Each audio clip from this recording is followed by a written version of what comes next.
Hi guys, how are you doing? Today I'm gonna show you how to make a paper plane, and it's pretty easy.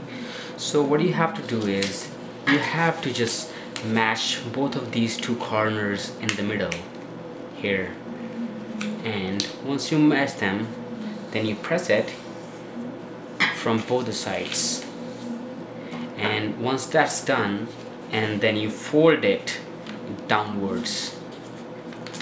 So that's been done, and now again you gotta fold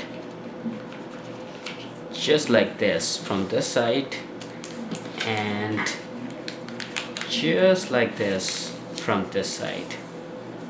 So, and then you fold it upwards right now, and now once you got this, then you fold this one in the middle just like that. So both the wings should actually match, and once that's done, then you go on this side, right, and similarly you just do it on this side. So here you go, now you got the plane, and this is pretty easy.